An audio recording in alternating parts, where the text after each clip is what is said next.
I'm going to bring in now RDS Wealth President, their CEO, Dale Smothers. Dale, great seeing you in studio, my man. Yes, sir. Good to be Couldn't here. have made it at a better day. Oh, I saw this the other day, and I think it's a beautiful, representation of the AI trade. The driving factors of data centers, compute, memory, storage, networking, and cooling. Sure. Let's start with compute. Let's start with these results. The NeoCloud names killed it.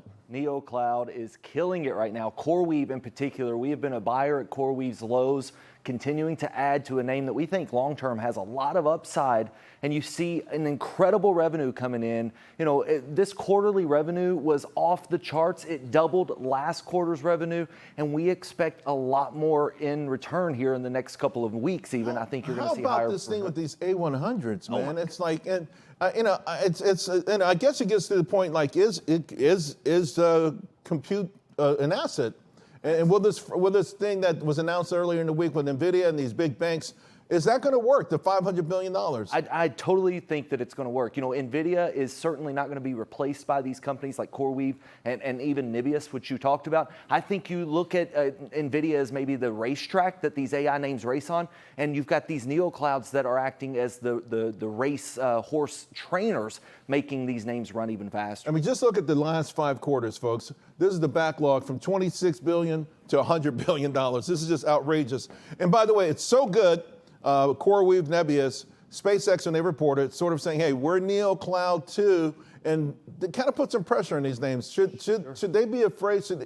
You own these stocks. Are you concerned? Own these stocks. I think there's enough room for all of these names to really exist and coexist, at least in the next 12 to 24 months. This SpaceX is not necessarily a threat to a name like CoreWeave or Nibius, in our opinion. $105 billion worth of backlog with with CoreWeave's most recent earnings report. That backlog, that demand continues. All right, let's talk about another name that you like. They reported the Lumentum. Just again, phenomenal numbers for Lumentum. And this is what I thought was a key during the call. The CEO saying, I'd like to address some recent noise about co-packaged CPO.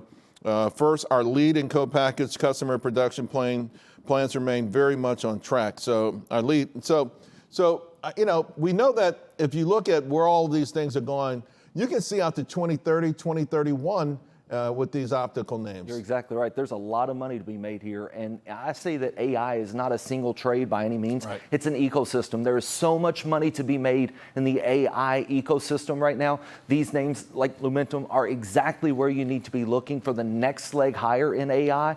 It is certainly going to be the connectivity through these names like Lumentum. The memory trade was the hottest bottleneck initially. This is a hot bottleneck, optics. Hot bottleneck. Oh, so memory, where are you with memory? Yeah, I think the memory shortage is here, and it's very clear to see that's going to continue. DRAM pricing, and this is not even a high bandwidth memory. This is just plain vanilla DRAM stuff. Sure. And those prices still keep going. Yeah, we like, in this area, we like Micron and we like SanDisk. These are our two leaders. We like to lean into that leadership, but memory is a supply and demand story right now, and the supply certainly is not at the demand.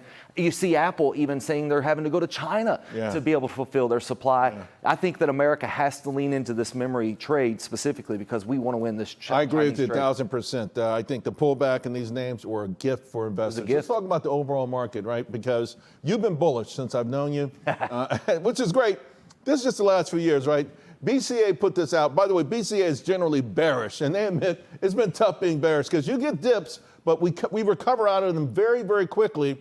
And I think you've got a pretty high target. You expect this market to go much higher. Of course, we've been saying 8,000 since the beginning of the year. Even in this small dip, we said 8,000. And we believe this because of earnings. Earnings are going to continue to drive this market higher. We've seen a broadening out over the last couple of months. Up until just a couple weeks ago, we saw a rotation from tech into the broader market. RSP leads the SPY index right now. That is huge. It's healthy for a continued run up. So equal weight right now, and that means that it's just more than just tech. Even though tech is the engine, it's more than just I think it takes us to the next leg higher, and then we see that gap fill in with the broader market, Charles. And again, this is a healthy run to 8,000, but I'm going to tell you, and I'm going to tell all of our viewers, 8,000 certainly doesn't come in a straight line. I think it's important to understand that we may revisit the low 7,000s. Right.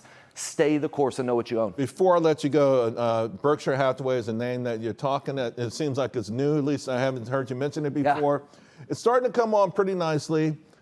They've spent some money, not a lot, but they did put some money to work. Greg Abel, he's in the spotlight. you're betting on them. Yeah, well, I think they're a net buyer now finally, and if anything, Right. I think this just resets the thesis that Berkshire is holding on to all this cash, trillions of dollars on the sidelines. We all know that, but when you've got a name like Berkshire that's starting to maybe get a little bit more bullish in the sentiment of the overall market, that is a positive sign for the market. Is it positive for the market? We know that, Certainly. but is it also a positive? Would you be a buyer of their stock? I think you're a buyer long term for Berkshire. I don't think you expect it to do like the NeoCloud names have done in any time soon, but this continues to go long, high and to the right as we go long term. It pays to be bullish on a name like. Now, before I let you go, one thing I love about you is that you put your money where your mouth is. Folks, this is the disclosures right here for this man. Yeah. Nebius, CoreWeave, Micron, SanDisk, Apple, Nvidia, the firm owns it, the clients own it, I own it. In many cases, the family owns it. So you put your money where the mouth is. Money where your mouth is. A lot of people may say this is talking the book, but the reality is it's a book for a reason. Yeah. We believe every dollar in a portfolio needs a job, and the money that needs to be hunting should be hunting in names just Great like stuff, this. Dale. You've been killing it, man. Thank you, sir. Thank you. Good to be with you. All right.